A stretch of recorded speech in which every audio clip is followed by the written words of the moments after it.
Praise the Lord. ஆண்டவராகிய இயேசு கிறிஸ்துவின் நாமத்தில் உங்களை வாழ்த்துகிறேன், வரவேற்கிறேன். அவனுடைய கிருபையினால் நீங்கள் எல்லாம் ஆசீர்வாதமாக பாதுகாப்பாக சுகமாக இருக்கிறீங்க என்பதை கர்த்தருக்குள் விசுவாசிக்கிறேன். கர்த்தர் உங்களை ஆசீர்வதிப்பாராக. அவனுடைய கிருபை எங்களோடு கூட இருப்பதாக. கர்த்தர் நம்மோடு கூட பேசட்டும். ஆண்டவர் நம்மோடு கூட வெளிப்பட போகிறார், பேச போகிறார்.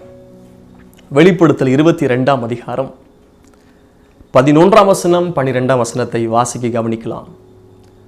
Book of Revelation chapter 22 verse 11 and 12. அநியாயம் செய்கிறவன் இன்னும் அநியாயம் செய்யட்டும், அசுத்தமாயிருக்கிறவன் இன்னும் அசுத்தமாயிருக்கட்டும், நீதி உள்ளவன் இன்னும் நீதியாகட்டும், பரிசுத்தம் உள்ளவன் இன்னும் பரிசுத்தமாகட்டும். வசனம் 12. இதோ சீக்கிரமாய் வருகிறேன், அவனவனுடைய கிரியைகளின்படி அவனவனுக்கு நான் அளிக்கும் பலன் என்னோடு கூட வருகிறது. கிருபை நிறைந்த பிதாவே, இயேசு கிறிஸ்துவின் நாமத்தில் நாங்கள் ஜெபிக்கிறோம். எங்கள் கூட பேசுகிறதற்காக ஸ்தோத்திரம். எங்களோடு கூட வசனத்தின் மூலமாய், வார்த்தை மூலமாய் இடைபடுகிறதற்காக ஸ்தோத்திரம். பேசுங்கப்பா, பேசுங்கப்பா. எங்களை சுத்திகரிப்பீராக. இந்த வார்த்தைகளை பலப்படுத்தட்டும், இந்த வார்த்தைகளை தைரியப்படுத்தட்டும், இந்த வார்த்தைகளை உயிர்ப்பிக்கட்டும் என்று சொல்லி ஜெபிக்கிறோம். இந்த வார்த்தை கேட்கிற ஒவ்வொருவரையும் இந்த வார்த்தை மூலமாக வருகிற அபிஷேகம் தொடரட்டும். நான் தியானிக்கல் அக்கினி மூண்டது என்று சொல்லப்படுவது போல் இந்த வார்த்தையின் நேரத்தில் ஒவ்வொரு இருதயத்தையும் தேவன் பலப்படுத்துவீராக, கிருபையினால் நிரப்புவீராக. தேவ ஆசீர்வாதம் பெருகட்டும். உம்முடைய கரத்தில் அர்ப்பணிக்கிறோம். கர்த்தர் மகிமைப்படுவீராக. இயேசு கிறிஸ்துவின் நாமத்தில் ஜெபிக்கிறேன் பிதாவே, ஆமென், ஆமென். கர்த்தர் உங்களை ஆசீர்வதிப்பார். மீண்டும் அந்த வசனத்தை கவனியுங்கள். வெளிப்படுத்தல் 22:12. இதோ சீக்கிரமாய் வருகிறேன், அவனுடைய கிரியைகளின்படி அவனவனுக்கு நான் அளிக்கும் பலன் என்னோடு கூட வருகிறது. இதோ சீக்கிரமாய் வருகிறேன். Behold, I am coming soon. இயேசு சீக்கிரம் வரப்போகிறார். ஒவ்வொரு அடையாளங்களை பார்க்கும்போது, வேதத்தின் சம்பவங்களை பார்க்கும்போது இயேசு வாசல் அருகே நிற்கிறார் என்பதை நாம் அறிந்திருக்கிறோம். இயேசு சீக்கிரம் வரப்போகிறார். சீசர்கிட்ட சொல்றாங்க, இயேசு கிறிஸ்து கடைசி காலத்தை குறித்து சீசர்கள் கேட்கிறாங்க. உம்முடைய வருகைக்கும் உலகத்தின் முடிவுக்கும் அடையாளம் என்னன்னு கேட்கும்போது யுத்தங்கள், யுத்தத்தின் செய்திகள், பஞ்சம், ஜனத்துக்கு விரோதமாய் ஜனம், ராஜ்யத்துக்கு விரோதமாய் ராஜ்யம், கொள்ளை நோய்கள், தானே கிறிஸ்து என்று சொல்லுவாங்க, கள்ள போதகங்கள், கள்ள தீர்க்க தரிசனங்கள், வயலில் இருக்கிறவன் பின்னிட்டு பார்க்காமல் இருக்க கடவன், லோத்தி நாட்டில் நடந்தது போல் நடக்கும், நோவாவின் காலத்தில் நடந்தது போல் நடக்கும், ஜலப்புறையை வாரிக்கொண்டு போக மட்டும் உணராதிருப்பார்கள். இப்படியெல்லாம் பல காரியங்கள் சொல்லப்பட்டிருக்கிறது. விசுவாச துரோகம் முந்தி ஏற்படும் காலம். இதெல்லாம் இயேசு கிறிஸ்து வருகையின் அடையாளங்கள் போடப்பட்டிருக்கிறது. நம்மை சுற்றி நடந்து கொண்டிருக்கிற ஒவ்வொரு காரியங்களும் இயேசு கிறிஸ்துவுடைய வருகையின் அடையாளங்கள். ஆனால் இங்கே போடப்பட்டிருக்கிறது, ஏதோ வருகிறேன், அவனவனுக்கு அவனுடைய கிரியைகளின்படி நான் அளிக்கும் பலன் என்னோடு கூட வருகிறது. அவர் யார் தெரியுமா? கிரியைகளுக்கு பலன் கொடுக்கிற தேவன். நற்கிரியை செய்தால் அந்த நற்கிரியைக்கு ஏதுவான பலனை கொடுப்பார். துர்க்கிரியை செய்தால் அந்த துர்க்கிரியைகளுக்கு ஏதுவான பலத்தை கொடுப்பார். ஆண்டவர் யார் தெரியுமா? அவர் ஒவ்வொருடைய பிரயாசங்கள் ஏற்றாற் போல் பலனை கட்டளையிடுகிறவர். நாம் ஜெபத்தில் குறித்து இயேசு கிறிஸ்து மலை பிரசங்கத்தில் பேசும்போது அந்தரங்கத்தில் இருக்கிற பிதாவை நோக்கி ஜெபம் பண்ணினால் வெளியரங்கமாய் பதில் கொடுப்பார் என்றல்ல, பலன் கொடுப்பார் என்று போடப்பட்டிருக்கும். இல்லையா? மறுபடியும் ஜெபம் பண்ணினான், வானம் மழையை பொழிந்தது, பூமி தன் பலனை தந்தது. ஆண்டவர் நல்லவர். இப்படி பலனை வெளிப்படுத்துகிற தேவன் அவர். அவனுக்கு நான் அளிக்கும் பலன் என்னோடு கூட வருகிறது. போவாஸ் கூட ரூத்ர சொல்லும் போது, உன் செய்கைக்கு தக்க பலனை அவர் கட்டளையிடுவாராக. ஆண்டவர் யார் தெரியுமா? நம்முடைய கிரியைகளுக்கு ஏற்ற பலனை தருகிற கர்த்தர். இதை வெளிப்படுத்தல் இந்த தீர்க்கதரிசன புஸ்தகத்தில் யோவான் அப்போஸ்தலனுக்கு ஆண்டவர் பத்மு தீவில் தரிசனமாய் அவர் வெளிப்படுகிறார். யோவான் அப்போஸ்தலன் இயேசு கிறிஸ்துவை சிலுவையில் அறியும் போது அவர் அன்பான சீசன், இயேசுவின் மார்பில் சாய்ந்திருந்தவர், இயேசுவின் அன்பை அவர் உணர்ந்தவர். இயேசு கிறிஸ்துடைய பாடு மரணங்கள் இப்படிலாம் அவர் கண்ணில் பார்த்தவர். ஆனால் பத்மு தீவுக்கு நாடு கடத்தப்படும் போது அங்கே ஆவிக்குள்ளாகி ஆண்டவர் இயேசுவை வித்தியாசமான கோணத்தில் அவர் பார்க்கிறார். எப்படி பார்க்கிறார்? 1ஆம் அதிகாரத்தில் பார்த்தீங்கன்னா அவருடைய மயிர் வெண்மை பஞ்சை போல, உறைந்த மலையை போல வெண்மையா இருக்கிறது. அவருடைய கண்கள் அக்கினி ஜோலை போன்ற கண்களா இருக்குது. பாதங்கள் உலக்கத்தில் காய்ந்த பிரகாசமான வெண்கலம் போன்றிருக்கிறது. அவருடைய சத்தம் பெருவெளிச்ச இரைச்சல் போல் இருக்கிறது. வலது கரத்திலே 7 நட்சத்திரத்தை ஏந்தி கொண்டிருந்தார். அவருடைய வாயிலிருந்து இடப்புறம் கருக்குள்ள பட்டயம் இருக்கிறது. அவருடைய முகம் வல்லமையாய் பிரகாசிக்கிற சூரியனை போல இருந்துச்சு. ஆனால் ஒரு நாள் இயேசுவை பார்க்கும்போது அவருடைய கால் ஆணி, கைகள் ஆணி, அவர் சரீரத்தில் குத்துறாங்க காயம், அவருடைய கண்கள் கண்ணீர் வடிந்து கொண்டிருக்கிறது, தலையில முற்கிடம் ரத்தம் வடிந்து கொண்டிருக்கிறது, அவருடைய பாதத்தில் ஆணி. ஆனால் இப்பொழுது அவரை பார்க்கும்போது வித்தியாசமான ரூபத்தில் அவர் பார்க்கிறார். ஆண்டவர் பேச ஆரம்பிக்கிறார், தரிசனத்தில் பேசுகிறார். சபையை குறித்து 7 சபையை குறித்து பேசப்படுகிறது. இது 7 சபை குறித்து பேசும்போது வித்தியாசமான சில காரியத்தை இங்க பார்க்கிறோம். மிக மிக முக்கியமாய் ஒரு குறிப்பிட்ட ஒரு வார்த்தையை எம்பசைஸ் பண்ணி ஆண்டவர் பேசுறார், முக்கியப்படுத்தி பேசுறார். இந்த கடைசி நாட்களில் சபைக்கு வேண்டிய வார்த்தை என்ன? இந்த கடைசி நாட்களில் சபைக்கு தேவையான ஆவிக்குரிய சத்தியம் என்ன? கிரியைகளை சரி செய்ய வேண்டும். நம்முடைய கிரியைகள் சரி செய்யப்பட வேண்டும். ஆண்டவரே, இந்த வார்த்தைகளை கேட்டுக்கொண்டிருக்கும் போது ஒவ்வொருடைய கிரியைகள் சரி செய்யப்படுவதாக கேட்போம். உங்கள் காரியம் எனக்கு தெரியாது, ஒருவேளை உங்களுடைய காரியம் உங்களுக்கு சுற்றி இருக்கிறவங்களுக்கு தெரியாது. ஆனால் தேவன் நன்றாய் அறிந்திருக்கிறார், சகலத்தையும் அறிந்திருக்கிற கர்த்தர். என் கிரியை சுத்திகரியும் ஆண்டவரே. ஆண்டவர் நல்லவர். முதலாவது எபேசு சபையை பார்ப்போம். வெளிப்படுத்தல் 2ஆம் அதிகாரத்தில் இந்த எபேசு சபை 2ஆம் வசனம் பார்த்தீங்கன்னா, உன் கிரியைகளையும் உன் பிரயாசத்தையும் உன் பொறுமையும் அதெல்லாம் முடிச்சிட்டு சொல்றாரு. 3ஆம் வசனத்தில் அறிந்திருக்கிறேன். அவர் யார் தெரியுமா? கிரியைகளை அறிந்திருக்கிற கர்த்தர். எபேசு சபைக்கு பேசுற கிரியைகளை அறிஞ்சிருக்கிறப்பா. நல்ல கிரியம் தெரியும், துக்கிரியம் தெரியும். அதே போல வசனம் 5ஆம் வசனத்தை பாருங்கள். வெளிப்படுத்தல் 2:5.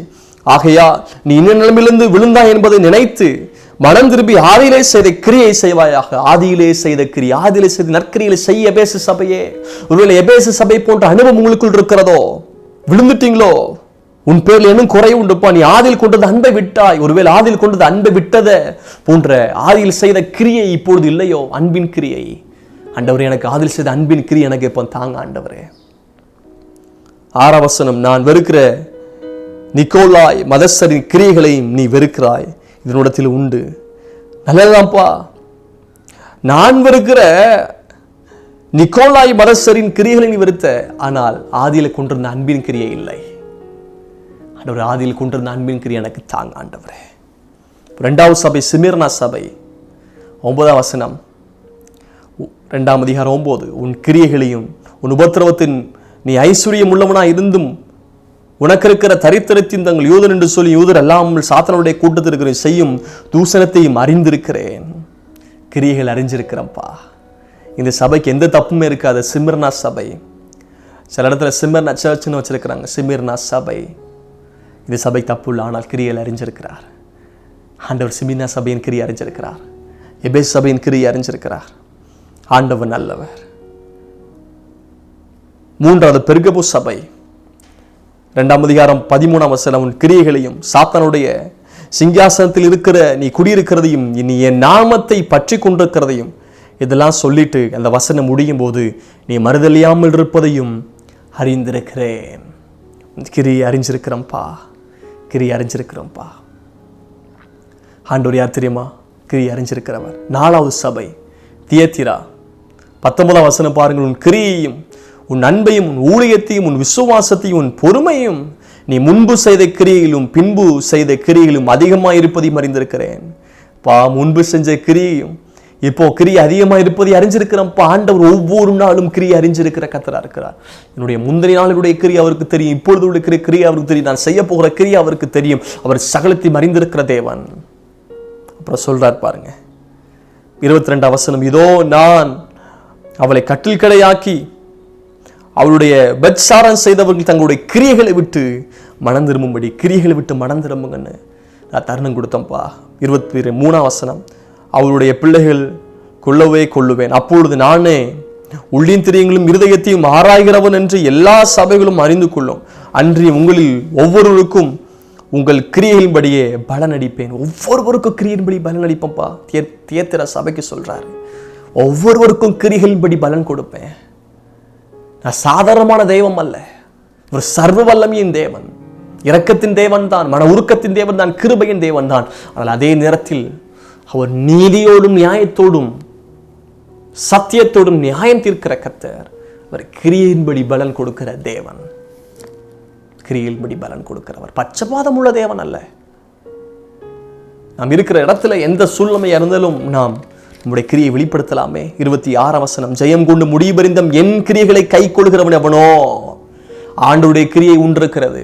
அன்பு, பரிசுத்தம், கீழ்ப்படிதல், உண்மை, நல்ல பேச்சு, ஐக்கியம், விட்டு கொடுத்தல், மன்னித்தல், ஆண்டவருடைய கிரியை இருக்கிறது. என் கிரியைகளை கை கொள்கிறவனோ அவனுக்கு நான் என் பிதாவிடத்தில் அதிகாரம் பெற்றது போல ஜாதிகள் மேல் அதிகாரம் கொடுப்பேன்.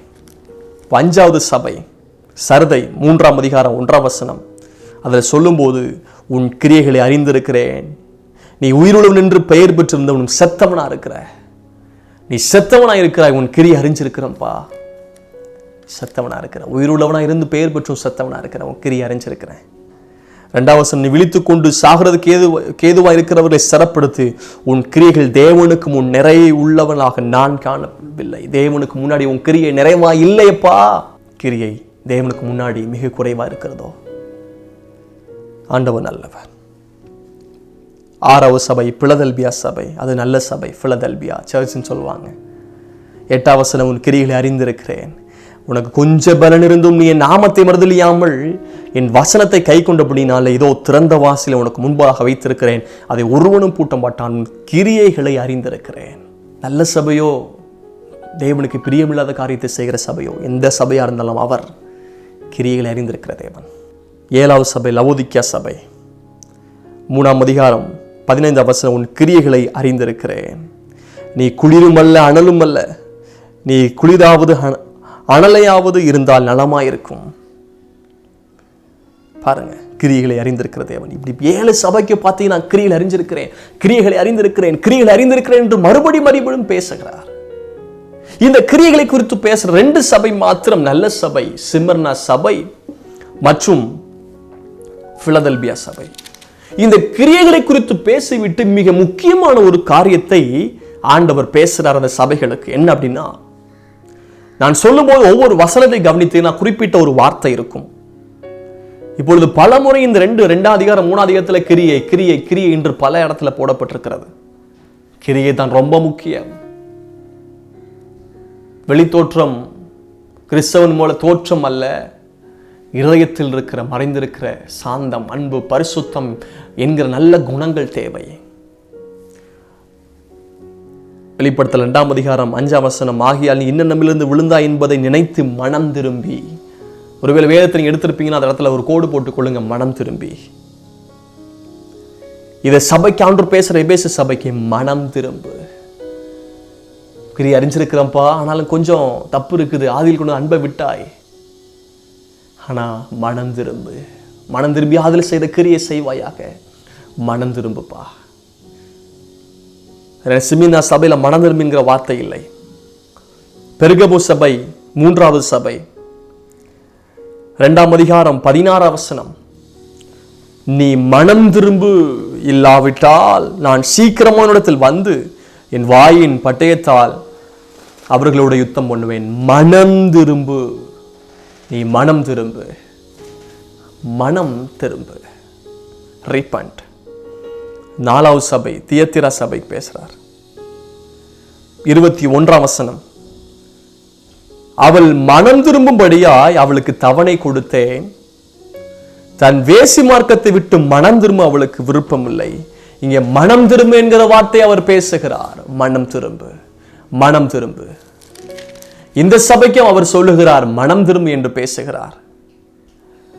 சர்தை சபை 5வது சபை 3ஆம் வசனம், வெளிப்படுத்தல் 3ஆம் அதிகாரம் 3ஆம் வசனம், ஆகியால் நீ கேட்டு பெற்றுக்கொண்ட வகையை நினைவு கூர்ந்து அதை கை கொண்டு மனம் திரும்பு. மனம் திரும்பு.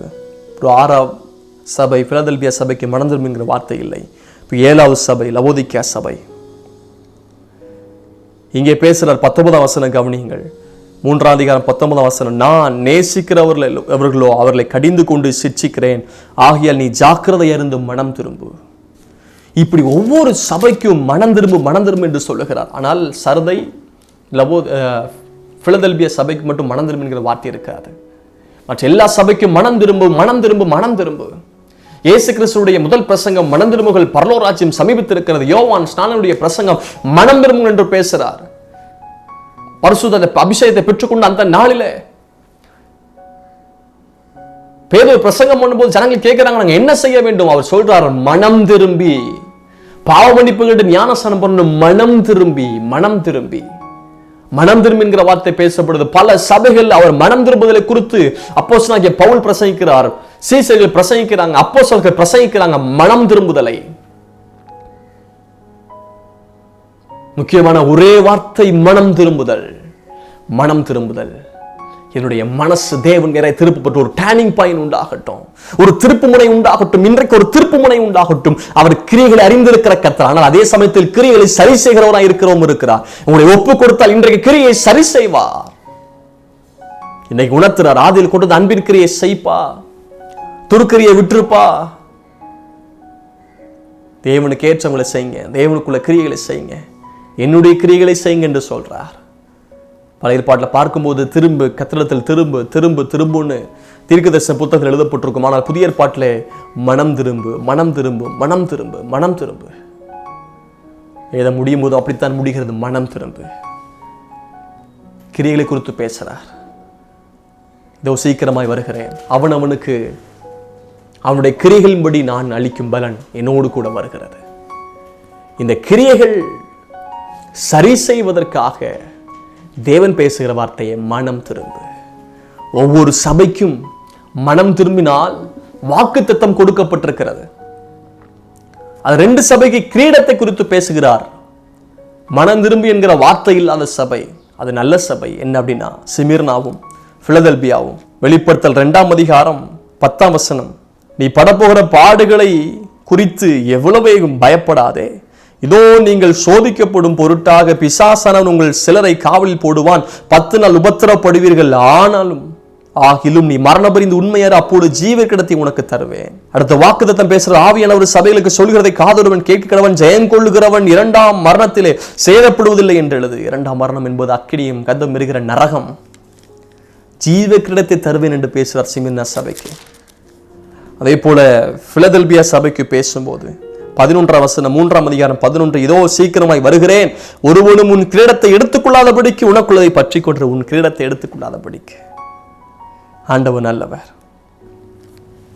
மனம் திரும்புகிற ஒவ்வொரு சபைக்கும் ஆண்டவர் கொடுக்கிற வாக்குத்தத்தம் என்ன அப்படின்னா, நீ சபை என்றால் நாம் தான் சபை, நீங்கள் தேவனுடைய ஆலயமா இருக்கிறீர்கள், தேவன் உங்களுக்குள் வாசமா என்று அறிந்திருக்கிறீர்களே.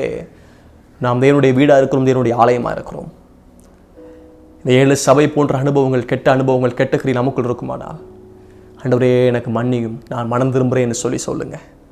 என்ன வாக்குத்தத்தம் கொடுக்கிறார்? மனம் திரும்பினால் 2ஆம் அதிகாரம் 7ஆம் வசனம் முதல் சபை எபேசு சபைக்கு சொல்றார், ஆவியானவர் சபைகளுக்கு சொல்லுகிறதை காதுள்ளவன் கேட்க கடவன், ஜெயம் கொள்கிறவனவனோ அவனுக்கு தேவனுடைய பரதேசியின் மத்தியில் இருக்கிற ஜீவ விருட்சத்தின் கனியை புசிக்க கொடுப்பேன் என்றார். பரதேசில் இருக்கிற ஜீவ விருட்சத்தின் கனியை புசிக்க கொடுப்பாரா.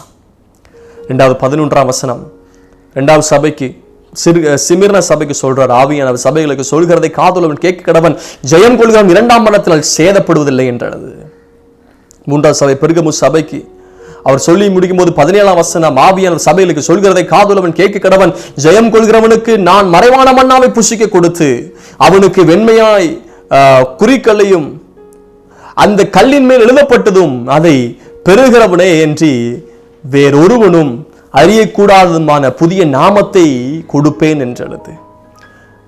4ஆவது சபை முடிக்கும் போது தியத்திரா சபை 26ஆம் வசனம், ஜெயம் கொண்டு முடிவுபெறுந்தும் என் கிரியைகளை கை கொள்கிறவனும் அவனுக்கு நான் என் பிதாவிடத்தில் அதிகாரம் பெற்றது போல ஜாதியின் மேல் அதிகாரம் கொடுப்பேன்.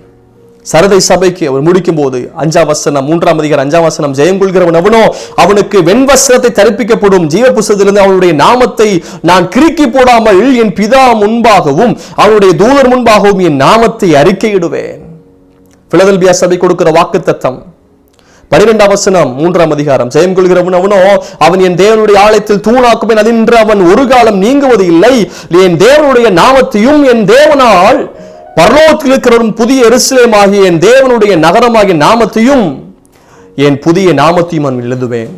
கடைசி சபைக்கு பேசும்போது 21ஆம் வசனம் 3ஆம் அதிகாரம், நான் ஜெயம் கொண்டு என் பிதாவுடைய சிங்காசனத்தில் அவரோடு கூட உட்கார செய்து, ஜெயம் கொள்கிறவனோ அவனும் என்னுடைய சிங்காசனத்தில் என்னோடு கூட உட்காரும்படி அருள் செய்வேன். இந்த சபைகளுக்கெல்லாம் பேசும்போது கடைசியில் வாக்குத்தத்தம் பேசும்போது குறிப்பிட்ட ஒரு வார்த்தை இருக்கிறது, ஜெயம் கொள்கிறவனவனோ ஜெயம் கொள்கிறவனவனோ. ஆவியானவர் சபைகளுக்கு சொல்லுகிறதை ஒரு பகுதி ஜெயம் ஜெயம். இந்த உலகத்தில் நாம் ஒரு போராட்ட வீரர்கள், போராடிகள் போல, யுத்த வீரர்கள் போல நாம் எல்லாம் ஜெயம் பெற வேண்டும், ஜெயம் பெற வேண்டும். போர் முனையில் நின்று கொண்டிருக்கிறோம். நம்முடைய பரிசுத்த வாழ்க்கையை நாம் போராடி ஜெயிக்க வேண்டும், மனம் திரும்ப வேண்டும், தேவனுடைய ராஜ்யத்தை பெற்றுக்கொள்ள வேண்டும். இதோ சீக்கிரமாய் வருகிறேன், அவனுக்கு அவனுடைய கிரியைகளின்படி நான் நினைக்கும் பலனோடு கூட வருகிறது. அவனுடைய கேட்போம், ஆண்டவரை மனம் திரும்ப எனக்கு உதவி செய்யும், என்னை உணர்த்தும், என்னை மன்னியும், என் கிரியில சரி செய்கிறேன். ஒப்பு கொடுக்குறீங்களா? கர்த்தருடைய சுத்திகரிப்பா அவனுடைய வரிகளை நம்ம எடுத்துக்கொள்வதற்கு அவர் நம்மை ஆயத்தப்படுத்துவார். தகப்பனே, இயேசுவின் நாமத்தில் ஜெபிக்கிறேன். நீர் எங்களை சுத்திகரிக்கிறவர், மன்னிக்கிறவர், மனம் திரும்ப வாய்ப்பை தந்தவர். எங்களை அர்ப்பணிக்கிறோம். வார்த்தை கேட்ட ஒவ்வொருவரையும் சுத்திகரிப்பீராகும். ஆண்டவரே, தன் பாவங்களை மறைக்கணும், வாழ்வடை மாற்றங்களை அறிக்கை செய்து விட்டு விடுகிறவங்க இரக்கம் பெறுவான். பாவங்களை அறிக்கைட்டு இருக்கிறாங்க, மன்னிங்க, பரிசுத்தமாக்குங்க, கரை திரைகள் எடுத்து போடுங்க, குறை குற்றங்களை மன்னிங்க. இரத்தத்தினாலே ஆண்டவர் சுத்திகரிக்கிறதற்காய் ஸ்தோத்திரம். ஆசீர்வதிக்கிறேன். தொடர்ந்து குடும்பத்தின் மேலும் உடைய கிருபை ஆசீர்வாதம் இருக்கட்டும். வார்த்தை கேட்ட ஒவ்வொரு நபர் மேலும் உடைய கிருபை ஆசீர்வாதம் இருக்கட்டும். கர்த்தருடைய பாதுகாவலுக்குள் அர்ப்பணிக்கிறேன். இயேசுவின் நாமத்தில் ஜெபிக்கிறேன் பிதாவே. ஆமென், ஆமென். God bless you. God be with you. Thank you.